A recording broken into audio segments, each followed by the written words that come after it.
Emily was in hospital having chemotherapy.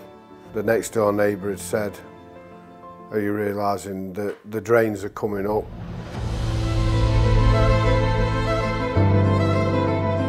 Then, about 20 minutes later, went out the house and water was coming down the road. I'm just looking at it and thinking, no, this can't be happening. We opened the door and it was just gushing through the front door and coming up through the floor. And within 20 minutes, we were a foot deep. And then within an hour, we were 4.5 foot deep. It was just unbelievable. Everything we'd put up had got wet. So it didn't matter what we'd done, everything was just totally destroyed. Obviously, Emily has suffered with ADHD all her life, and you know, she had medication for that. She has anxiety with crowds. And this house is her safe place, her comfort zone. And I was going to have to tell her that that'd been taken away. And I just didn't know how I was going to explain that. Then Jai got in touch with me, and it was just all hands on deck. They just come from nowhere. Next day, there must have been 10 vans on the street, and they're all at my house. First impressions when I arrived were, what a mess, and how are we going to get this done?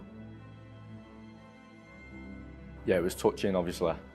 I was working hours on end, you know what I mean? And obviously I do that anyway for myself, but it made it that bit more motivational, doing it for her, you know what I mean, and that family. Again, it changes things slightly because it becomes slightly more emotional, because you want to get it done and get these people back in their home for Christmas to this quite tight deadline.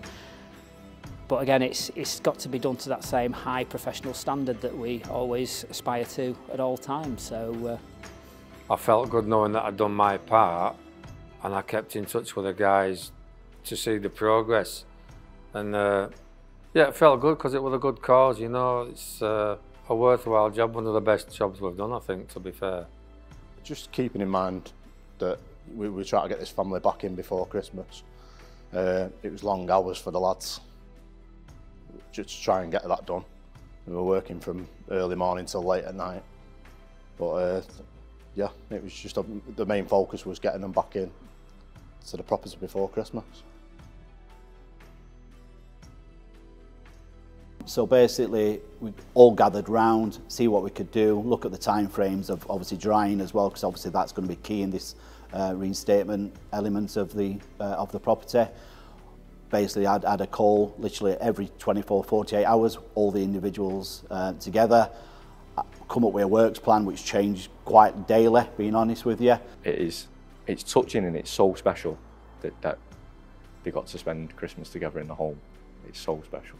There is a little tree in the front garden. I don't know whether you've seen it, but she was given that. It was just a little sapling, and we planted it in the garden. It's now only this big, but it takes years. And when the flood hit, the debris was all over that front garden, and we went, and I thought, oh no, the tree. I moved all the debris off the top. There were boards and all sorts, and I moved it, and the tree stood up like that, as if to say, I'm still here. And that were amazing.